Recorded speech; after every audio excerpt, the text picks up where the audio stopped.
servir como Jesús sirvió. Servir como Jesús sirvió. Y estamos mirando unos puntos. Ya hemos hablado acerca del punto número 1 como la disposición que debemos tener para el servicio. Ahora vamos a ver el punto número 2 y es servir como Jesús sirvió. Punto número 2, en fidelidad. Punto número 2, en fidelidad. Voy a ir, o vaya conmigo a San Juan capítulo 2, versículos 13 al 17.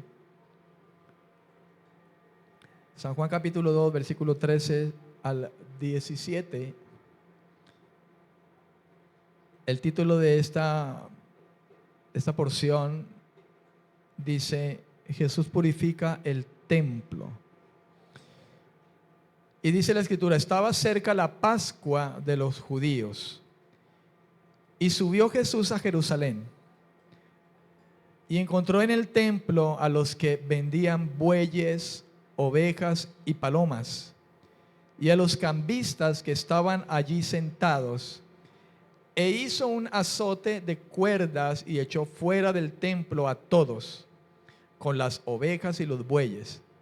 También desparramó las monedas de los cambistas y volcó las mesas. Y dijo a los que vendían palomas: quitad esto de aquí, y no convirtáis la casa de mi Padre en casa de mercado. Entonces recordaron sus discípulos que está escrito: el celo de tu casa me consumirá. Amén, amén y amén. Amén, amén. La palabra fidelidad en el griego se encuentra como pistos. Esa palabra fidelidad significa fiable, significa fiel, alguien de confianza, alguien que guarda fe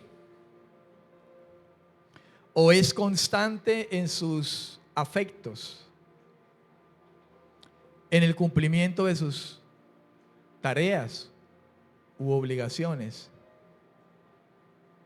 y que no defrauda la confianza depositada en él. Alguien fiable, alguien de confianza. Como sinónimos podríamos hablar de leal, alguien noble, alguien honesto, alguien confiable, alguien sincero, alguien honrado. Amén, amén. Alguien honrado. También se pudiera hablar de exacto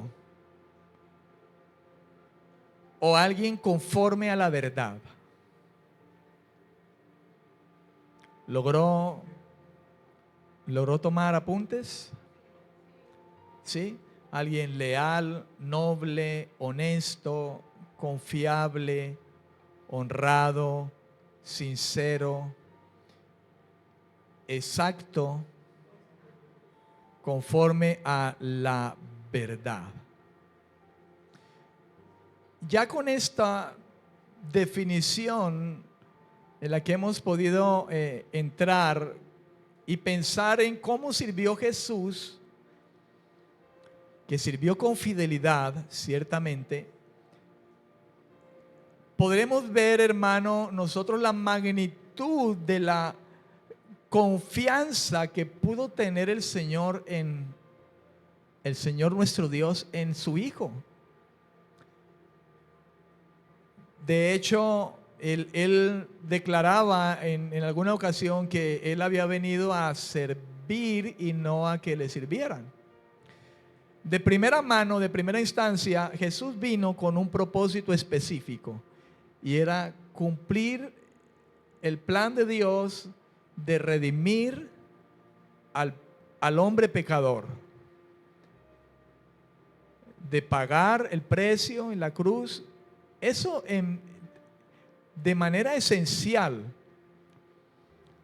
Pero Jesús pudo estar 3 años antes de esa muerte sirviendo al Señor. 3 años de ministerio. Ministerio es servicio. Y en esos 3 años, en la condición de hombre, Jesucristo hombre, Él sirvió al Señor. Antes de que llegara el propósito principal, que era dar su vida por nosotros. Él creció como hombre, se hizo hombre, ¿verdad?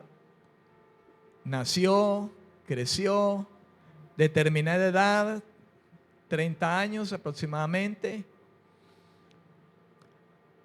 Pero hubo 3 años de ministerio, 3 años donde Dios llena su vida, por decirlo quizá de alguna manera, lo capacita, lo unge.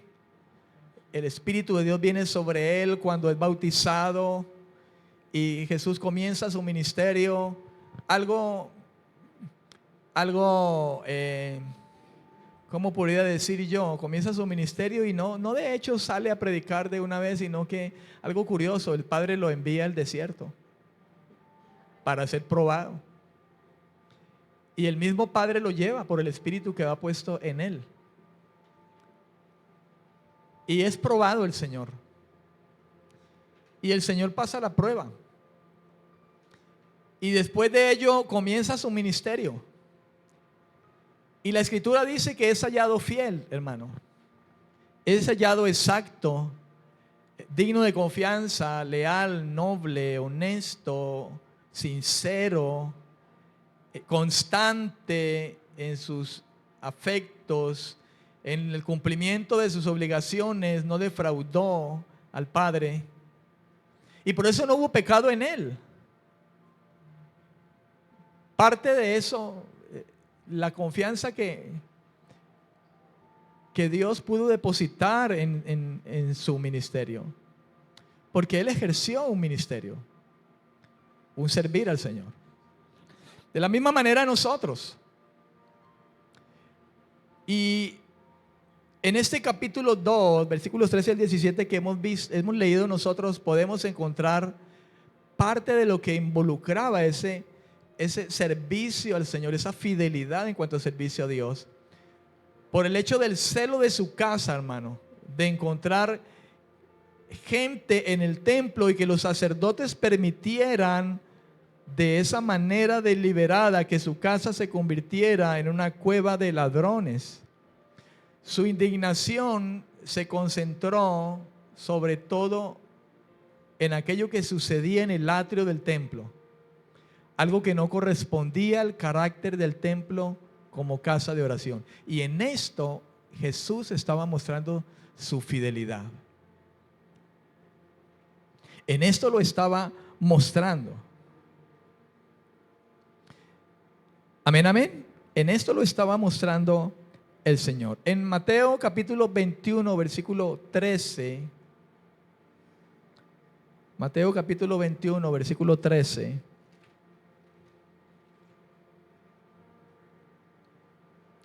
Dice la Escritura: y les dijo, escrito está, mi casa, casa de oración será llamada, pero vosotros la habéis hecho cueva de ladrones. En este sentido, hermano, el celo por su casa, dice la Escritura, pero nosotros podemos ver en esto la fidelidad del Señor en cuanto a la obra de Dios. En cuanto a lo que a Dios respecta, la casa de oración, la obra de Dios. Cosas en las que quizá nosotros hoy en día, hermano, no encontramos esa fidelidad en los ministros, en los diferentes lugares de reunión. Aquí habían convertido la casa como en una cueva de ladrones, de comercio. Lo que hoy en día quizá no será nada distinto, porque se ha convertido el evangelio en un comercio, en un sinnúmero de formas como nosotros podemos verlo, oírlo.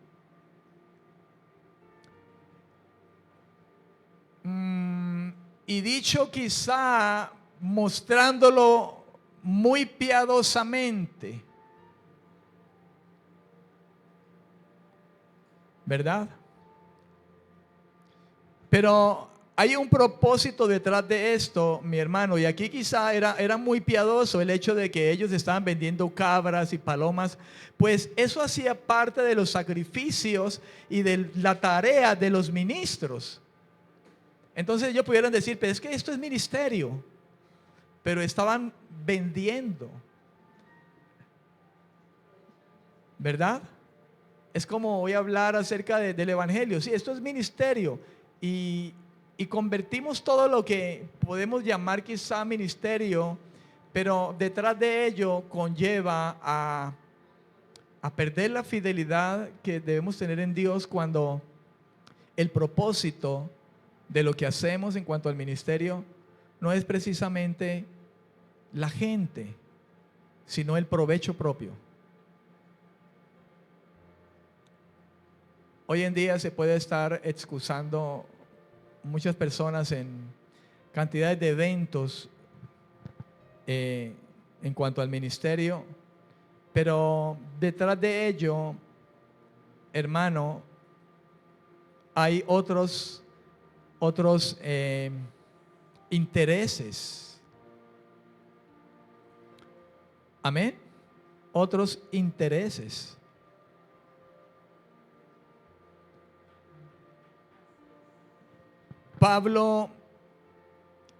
Jesús vivió esto con los fariseos, ¿verdad? Con los sacerdotes de aquel tiempo, su infidelidad ante la obra de Dios, porque Dios le había mandado a construir un templo al pueblo de Israel, donde adorarían al Señor, donde la presencia de Dios estaba en el lugar santísimo.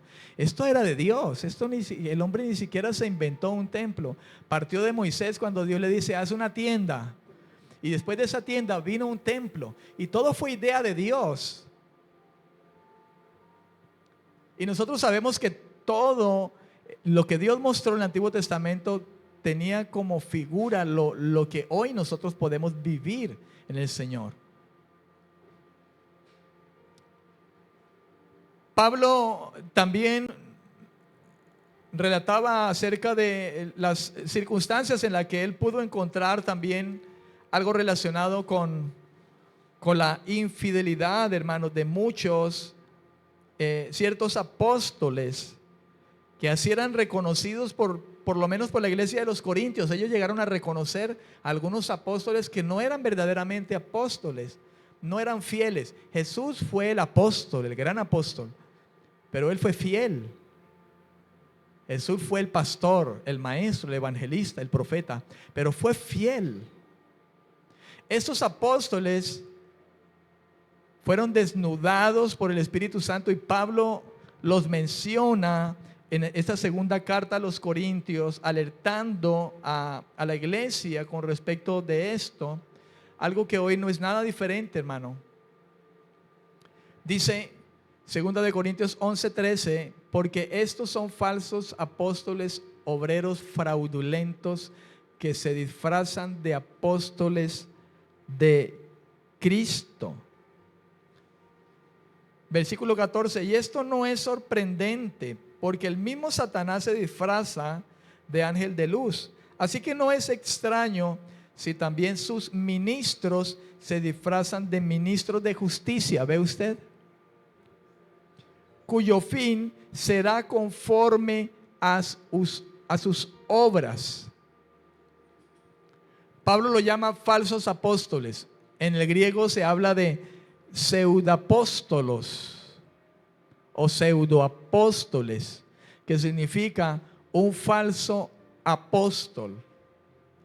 Pseudapóstolos con P inicial. Y significa, es la palabra que usa Pablo para hablar de falso apóstol. Esa palabra, hermano, es compuesta. Y es compuesta así, pseudapóstolos, esa es compuesta así. La primera parte es pseudes, con P al comienzo, como suena, pseudes. Y significa mentiroso, engañoso. Y apóstolos, enviado, mensajero, representante. Y entonces definimos nosotros mensajeros mentirosos, enviados mentirosos, representantes mentirosos o mensajeros engañosos, representantes engañosos o enviados engañosos. Amén. En Marcos 13:22, Marcos 13:22 hay algo también especial. Marcos capítulo 13, versículo 22, con este respecto, versículo 22, dice, porque se levantarán falsos cristos, y allí la palabra es pseudocristos. Entonces, falsos, engañosos cristos, falsos cristos, cristos mentirosos y pseudoprofetas. O sea, falsos profetas, profetas engañosos, profetas mentirosos. El Señor denunció a esos falsos profetas en el tiempo de Isaías, Jeremías, y fueron descubiertos. Mire, hermano, cómo viene eso desde tiempos atrás. Gálatas 2:4. Vaya Gálatas 2:4, capítulo 2, versículo 4. Dice, a pesar de los falsos hermanos que se habían introducido entre nosotros a escondidas para espiar nuestra libertad, la que tenemos en Cristo Jesús, para reducirnos a esclavitud.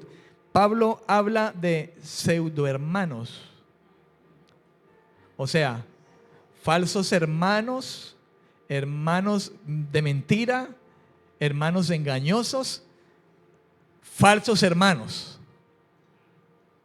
¿Hay falsos hermanos? ¿Habrán falsos hermanos, hermano? ¿Ah? Escrito está, ¿no es cierto?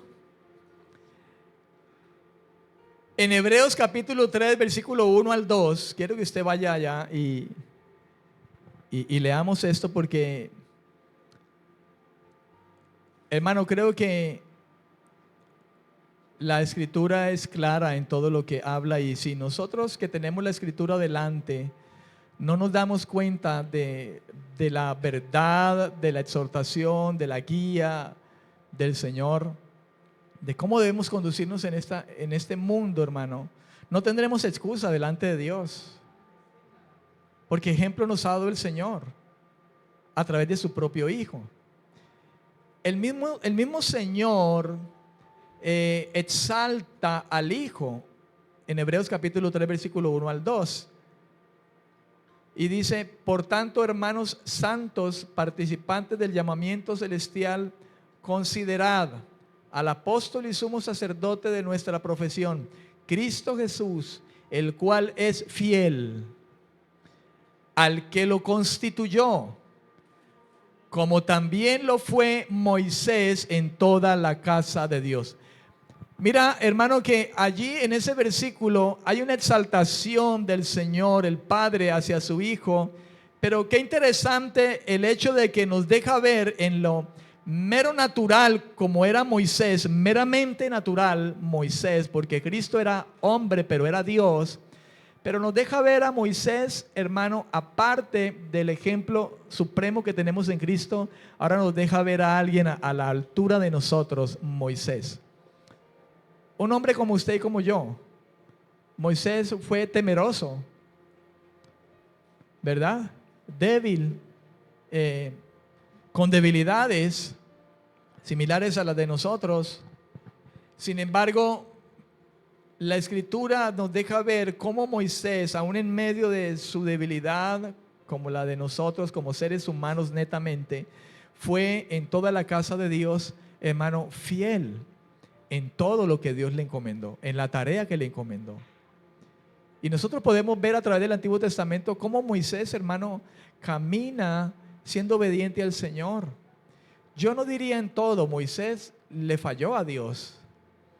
Y fue la razón por la cual no pudo entrar a esa tierra que el Señor había prometido que entrarían. Pero Moisés, a pesar de eso, hermano, está con el Señor. Y en el tiempo de la transfiguración pudimos ver a Moisés allí, el mismo Elías, ¿verdad? Porque alguien diría, ay, se le perdió la salvación a Moisés, ¿verdad? Esto de alguna manera nos deja ver, mi amado, lo vulnerables que somos aún como servidores a poder fallar. Pero el supremo ejemplo lo tenemos en Cristo. Él no falló. Pero de alguna manera podemos ver a Moisés, que fue un hombre que el Espíritu Santo lo resalta como alguien que fue fiel en toda la casa de Dios. Pero aún, no obstante, podemos ver también a un Moisés que fue disciplinado por Dios.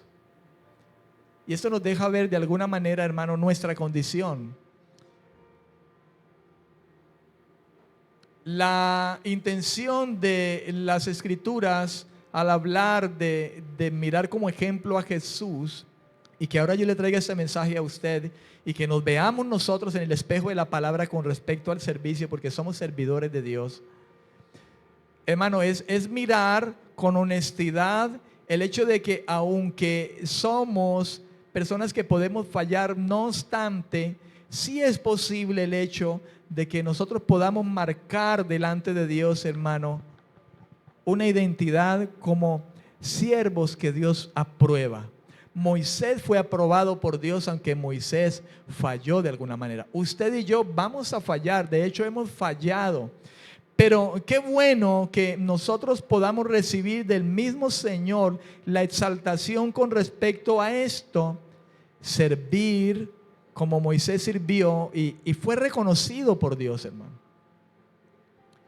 Creo que de alguna manera esto nos debe instar a nosotros también, hermano, mirando a Moisés como alguien a nuestra imagen, a nuestra forma, como un ejemplo también, humanamente hablando, netamente humanamente hablando, de que sí podemos servir, hermano, delante de Dios y ser fieles al Señor. Fieles, celosos. Amén, amén. Yo no sé si pudiera hablar de Moisés cuando tomó las 10 los 10 mandamientos, las 2 tablas y vio ese desorden que tenía el pueblo y las lanzó con rabia, con enojo. Si ahí pudiéramos hablar nosotros del celo de Moisés por la casa de Dios, aunque no había una casa literal, no había un edificio, pero era la casa de Dios Israel y él habitaba en medio de su pueblo. Y ellos habían hecho un becerro de oro. Hoy en día, hermano, la iglesia en muchos lugares de reunión se levantan becerros de oro, hermano. El desorden, al igual que en la casa del Señor, el templo en aquel tiempo, como leímos en Juan capítulo 2, en la casa de Dios, hermano, el ministerio se ha vuelto algo con ánimo de lucro, hermano. Una mercadería en muchas formas. Y entonces en aquel tiempo se vendían las cabras, se compraban las cabras y hoy en día, hermanos, se venden los milagros, se venden las reuniones, se venden la palabra, la enseñanza de la palabra. Y en eso hay infidelidad.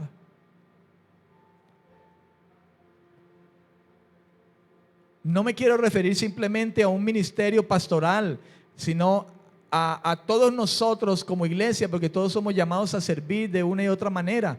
Dios ha impartido dones para que los pongamos al servicio de la iglesia, e inclusive oremos allá por los que no conocen de Dios, y por medio de un don que nosotros tenemos, la gracia de Dios puede alcanzar para la salvación de esa persona.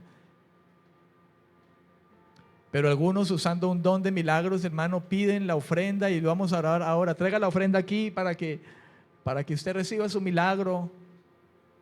Y se ha vuelto una mercadería. Y algunos quizá no directamente con un ministerio, pero hermano, cayendo en estas cosas que no agradan al Señor. Y Dios va a llamarnos a cuenta. Dios el Padre le dio un nombre que es sobre todo nombre a Jesús. Porque tomó la forma de siervo y se humilló y sirvió, como dijo que es a lo que él venía. Aparte, lógicamente, de ser el sacrificio por el pecado, él dijo: el Hijo del Hombre vino a servir. Y fue fiel en todo lo que Dios le encomendó. Fiel en conducirse, hermano, en todo lo que hizo.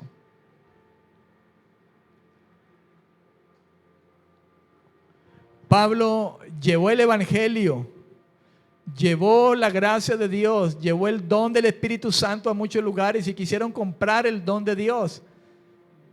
A Pedro también le propusieron lo mismo. Y quienes pretendieron eso cayeron, hermano, en juicio de Dios. Y tenemos que ser cuidadosos nosotros en este tiempo como iglesia, para no caer en estas situaciones. Servir a Dios, hermano, con fidelidad, con transparencia, con honestidad, como leíamos acerca de esa definición de la palabra fiel. Ser confiables, leales a Dios, honestos. Que Dios pueda depositar en nosotros la confianza en lo que nos ha encomendado. Y una de las primeras cosas que Dios nos ha encomendado a nosotros es el ministerio de reconciliar a mucha gente con Él.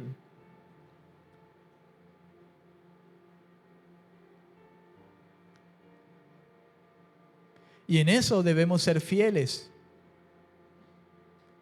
Y muchos están siendo infieles y están llevando un evangelio diferente. Allí hay infidelidad porque no hay predicación del fiel evangelio de Dios. No hay lealtad, no hay honestidad, ni se es noble, ni se está guardando la fe, que allí significa guardando fidelidad al propósito de Dios. No estamos siendo exactos en cuanto al evangelio se trata. Digo exactos, nos hemos sido fieles al fiel evangelio, exactos al evangelio, porque el evangelio hoy en día no se está predicando de manera exacta, sino que ya encontramos un evangelio de prosperidad. Pablo mismo habló que si alguien viene a predicarle un evangelio diferente, sea anatema. La iglesia es fiel, debe ser fiel. La iglesia es siervo de Jesucristo, es sierva de Jesucristo.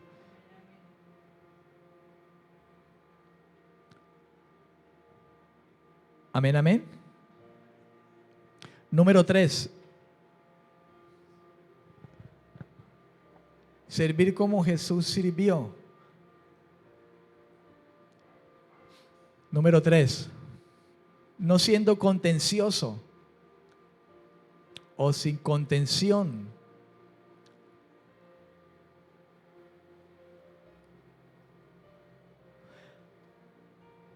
¿Hay contiendas en la iglesia?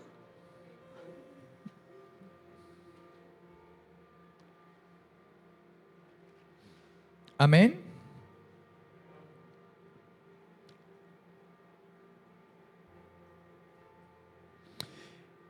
En Mateo capítulo 27, versículos 12 al 14, y estamos mirando a Jesús, a nuestro Señor, mientras Él estaba en esos 3 años sirviendo. Y Hebreos resalta a Jesús como alguien fiel en la casa de Dios, como Moisés también lo fue en la antigüedad, fiel en todo lo que Dios le encomendó. Mateo 27, versículos 12 al 14 dice: y siendo acusado por los principales sacerdotes y por los ancianos, nada respondió. Pilato entonces le dijo: ¿no oyes cuántas cosas testifican contra ti? Pero Jesús no le respondió ni una palabra, de tal manera que el gobernador estaba muy asombrado. ¿Estaba Jesús sirviendo al Señor en este estado, en estas circunstancias? Claro que sí. Y dice la Biblia, no abrió su boca, no fue contencioso. En cuanto a las acusaciones,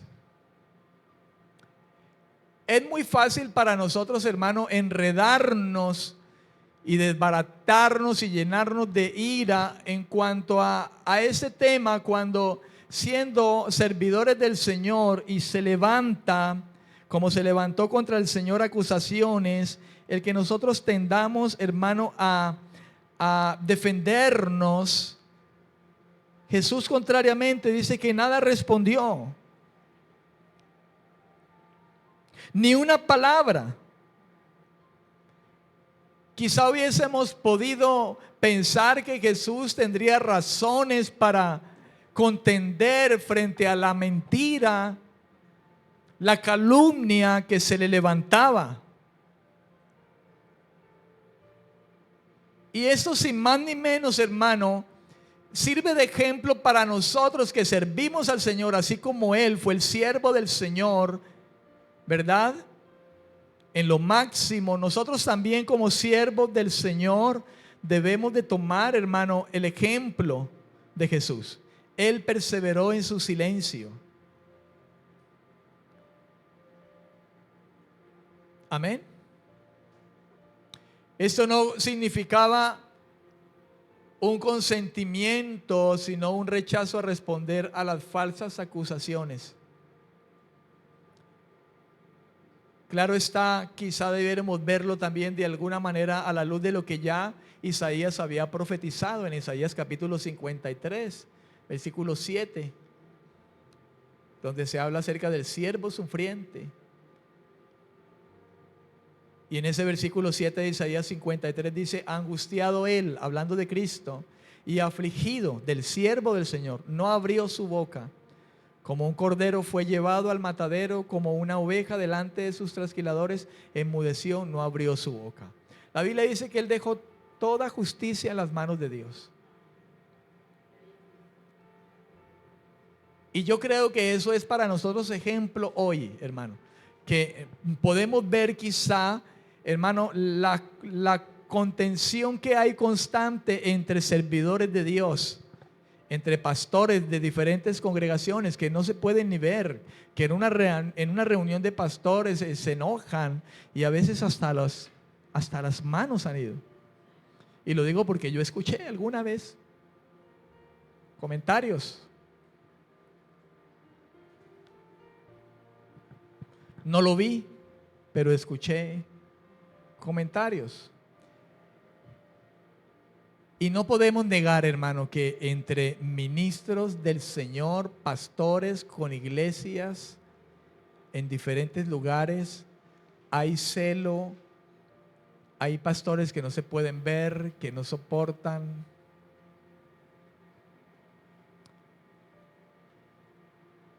Y ese no es el ejemplo que el Señor Jesús nos dio a nosotros, porque Él fue pastor y es llamado en la Biblia el príncipe de los pastores. Un ejemplo de nuestro pastorado. Un ejemplo de cómo nosotros podemos servir en las diferentes maneras como nosotros, la iglesia del Señor, le sirve al Señor. no contencioso, mejor callar. Pero la contención es algo muy común que se puede ver en nuestros tiempos.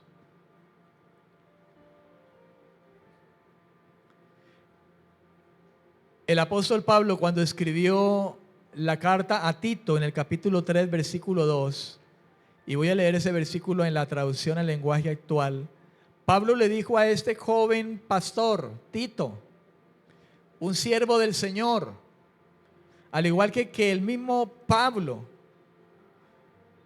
y le dijo, no deben hablar mal de nadie, ni discutir. Deben ser amables con todos y mostrar humildad en su trato con los demás.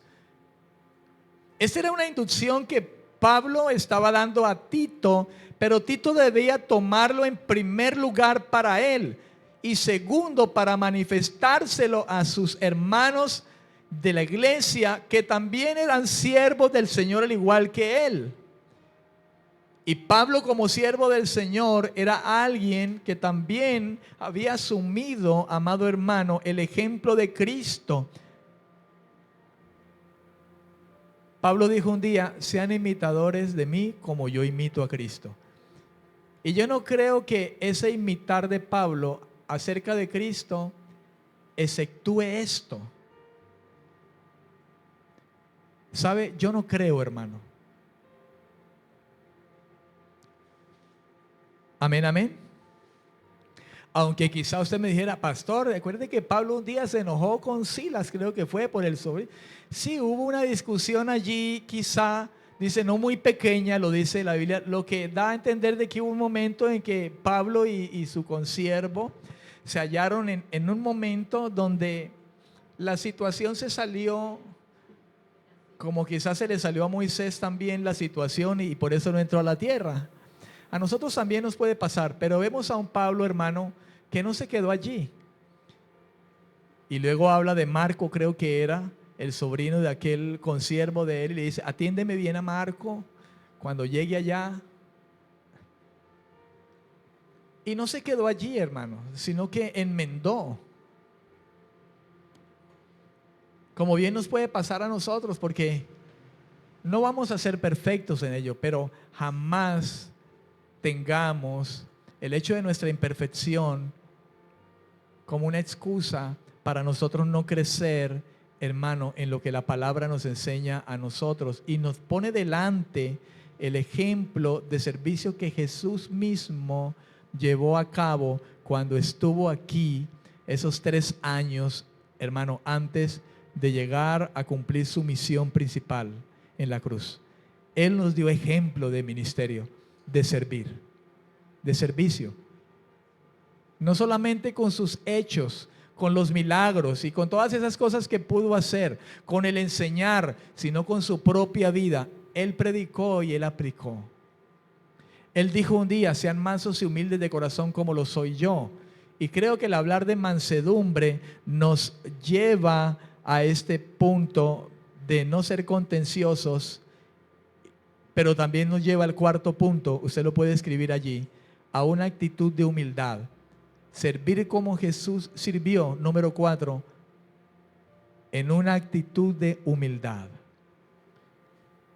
Y sé que usted se puede saber quizá de memoria este gran pasaje que el apóstol Pablo escribió a los filipenses en el capítulo 2 con respecto de la humillación y la exaltación de Cristo.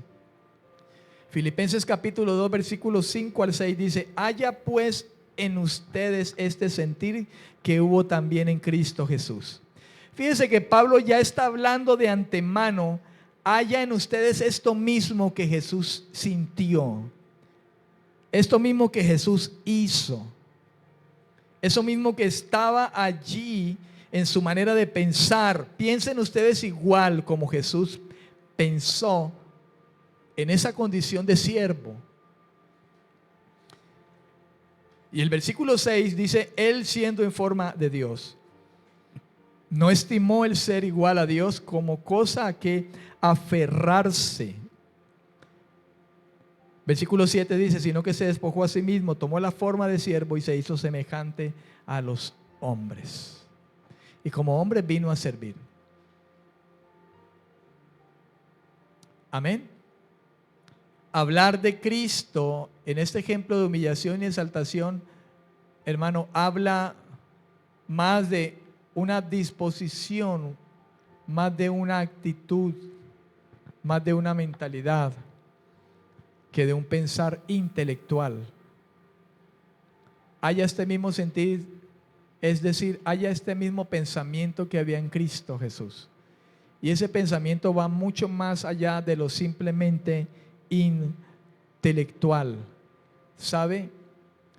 Esto va mucho más allá de simplemente esa actitud.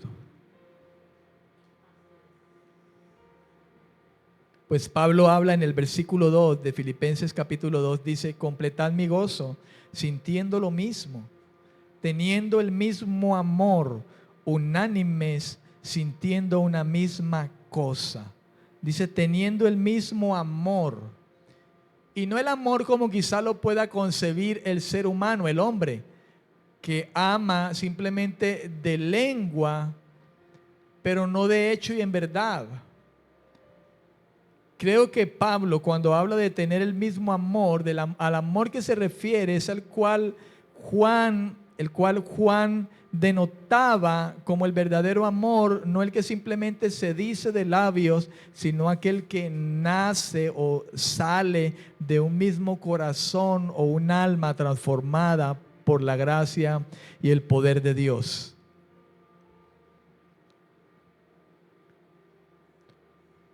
Primera Corintios capítulo 13, usted y yo conocemos ese versículo y Pablo habla a los corintios acerca del camino más excelente, aparte de los dones que pudiera tener la iglesia, de las capacidades que pudiera tener la iglesia, del hecho de ser apóstol, de ser profeta, de hacer milagros, de ser maestro. Dice, hay un camino más excelente y ese es el del amor. Y esa es la esencia verdaderamente del servicio. Jesús sirvió como sirvió por amor.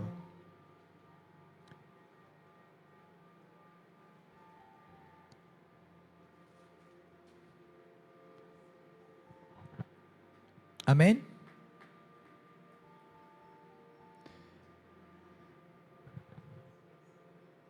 Pablo exhorta, hermano, cuando hablamos de Filipenses capítulo 2, versículo 2, donde dice, completad mi gozo, sintiendo lo mismo, teniendo el mismo amor, unánimes, sintiendo una misma cosa. Pablo exhorta a los creyentes a tener una mentalidad como le corresponde a verdaderos creyentes, a verdaderos creyentes de Dios en Cristo.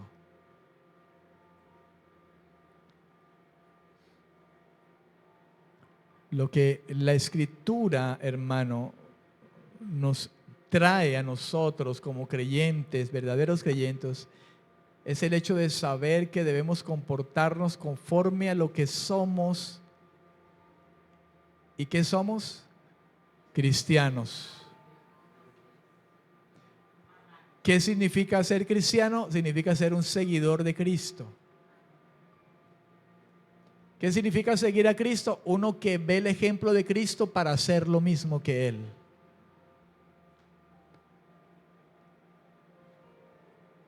Amén.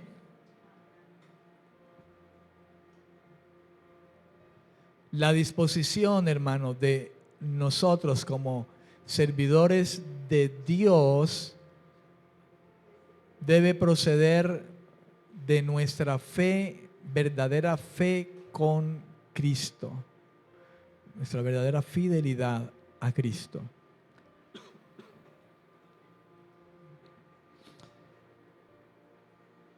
En la traducción al lenguaje actual, Filipenses capítulo 2, versículos 5 al 6 dice de la siguiente manera: tengan la misma manera de pensar que tuvo Jesucristo.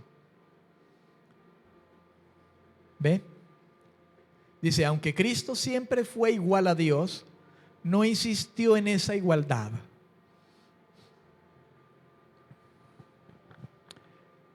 En la PDT dice, piensen y actúen como Jesucristo. Esa es la misma manera de pensar. Esa es la misma manera de pensar que les estoy pidiendo que tengan, dice Pablo a los filipenses. Él era como Dios en todo sentido, pero no se aprovechó de ser igual a Dios.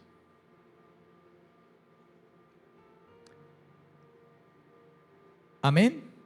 Pudiéramos hablar nosotros hoy, hermano, que así como Él no se aprovechó de estas cosas, nadie se debe de aprovechar, amado hermano, de su posición hoy en día en cuanto al servicio. Yo soy el apóstol, sin ninguna actitud de humildad.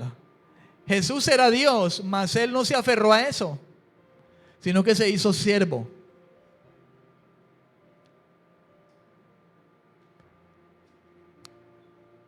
Era Dios,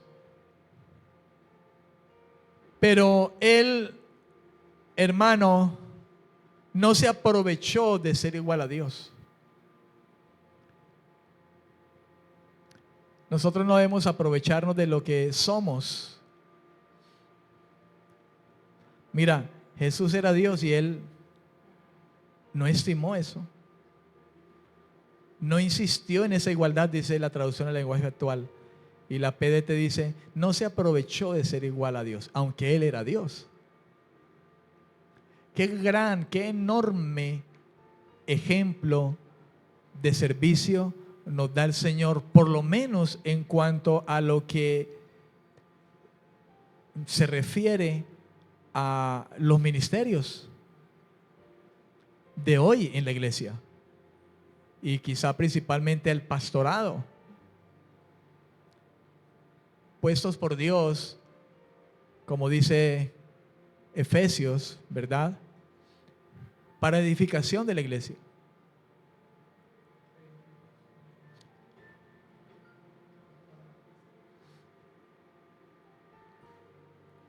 Amén, amén. Servir como Jesús sirvió, con una mente obediente. Es el punto número ¿qué? 5. Una mente obediente. Una mente obediente. Amén, amén. Una mente obediente. San Juan capítulo 5, versículo 30 dice, no puedo yo hacer nada por mí mismo. Según oigo, así juzgo, y mi juicio es justo, porque no busco mi voluntad, sino la voluntad del Padre que me envió. Estas fueron palabras que Jesús pronunció y Juan, las escribe en su evangelio, hermano, como de alguna manera para nosotros como creyentes. De hecho, la intención de las escrituras era que estuvieran delante de todo aquel que llegara a la fe hasta nuestros tiempos y que pudiéramos nosotros evidenciar cómo Jesús, hermano, siendo hombre, así como nosotros, haciéndose hombre, tomó, hermano, esta actitud delante de Dios, una mente obediente. El Señor Jesús rechazó vehementemente la acusación expresada por las autoridades judías de que actuaban por su propia cuenta. Le decían, este obra por su propia cuenta, todo lo hace por su propia cuenta. Porque no había el hecho de creer de que Él era el enviado por el Señor. Y contrariamente a esa acusación, Él dijo, yo no hago las cosas por mi propia voluntad, o no busco mi propia voluntad, sino la voluntad del Padre que me envió. Una mente obediente. En su mente siempre estuvo la obediencia al Señor y no hacer las cosas como a Él le parecieran o se le ocurriera. Y hablaríamos nosotros en ese tiempo que hablar de tener una mente obediente es algo que nos lleva y nos aterriza a la palabra del Señor. Y de esa manera, teniendo pendiente la mente, los pensamientos de Dios, nosotros caminemos en obediencia a esa palabra. Y esta palabra está llena, hermano, no solamente de promesa, porque a veces cuando nos referimos a la palabra, hay muchas personas cuando se refieren a ella, solamente la convergen al hecho de las promesas de Dios que están en la palabra. Pero en la palabra de Dios hay demandas de Dios. La palabra de Dios nos dice, perdonen. Dice inclusive, pongan la otra mejilla. Y esto nos da una idea de no sea contencioso, no se vaya a poner ponga la otra mejilla. No habla de literalmente, ¿verdad? Pero habla de tenga una actitud humilde, tenga una mente obediente, porque si nosotros miramos a Jesús, Él fue obediente al Padre y no fue contencioso. Como algo que evidencia santidad. Alguien apartado del mal. Qué bonito hablar estas cosas, ¿verdad? Qué bonito hablar. Y uno puede decir, es tremendo lo que la palabra habla. Pero creo que esto nos debe llevar, hermano, inmediatamente a permanecer sobre nuestras rodillas rogando a Dios. Señor, te suplico que me ayudes a tomar tu ejemplo, al ejemplo suyo, Señor. Perdóname primero. Y luego ayúdame, Señor. Cuando Jesús juzgaba, hermano, no juzgaba en su propia cuenta, sino que juzgaba en comunión con el Padre. ¿Qué será para nosotros hoy juzgar en comunión con el Padre? Sería, hermano, apoyarnos en la palabra de Dios.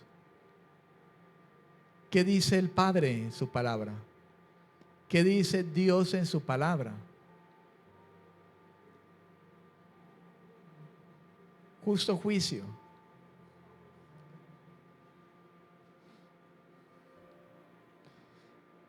Ya el mismo juicio que ejecutaba por medio de su predicación, Jesús lo ejecutaba conjuntamente con el Padre. Y nosotros creo que de alguna manera también debemos hacerlo así.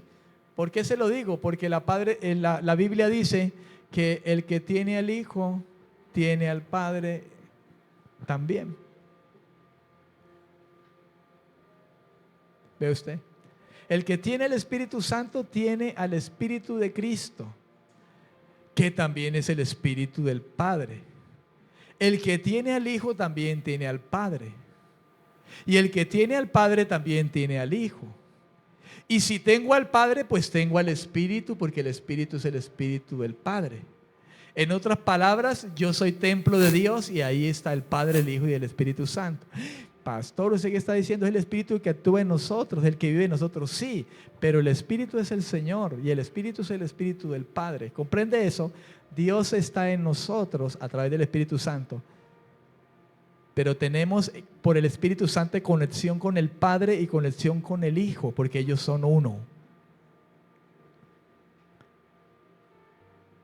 Aunque hablamos de tres, que son uno. ¿Comprende lo que le estoy diciendo?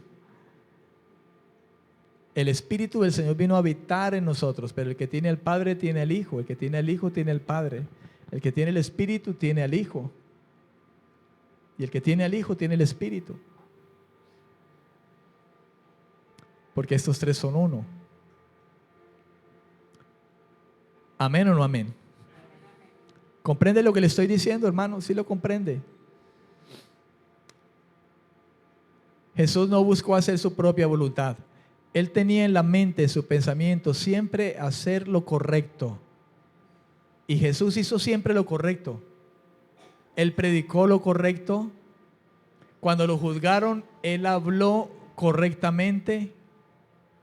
Él respondió correctamente. Cuando lo acusaron fuertemente y lo pusieron ante el juicio, dice que inclusive cayó. Porque estaba obedeciendo al Padre. Y sabía que esa es la buena, agradable y perfecta voluntad de Dios. Tener una mente obediente es tener unos pensamientos que nos dirigen y nos llevan a Él. Para terminar, San Juan capítulo 5 versículo 30, en la traducción al lenguaje actual, dice: yo no puedo hacer nada por mi propia cuenta. Mi Padre que me envió, y Él me dice cómo debo juzgar a las personas. Por eso yo juzgo correctamente, porque no hago lo que yo quiero, sino lo que mi Padre me ordena hacer. Por eso es que nosotros no podemos, hermano, soltarnos de lo que dice, porque esta es la voluntad del Padre. Esta es la voluntad de Dios. Amén.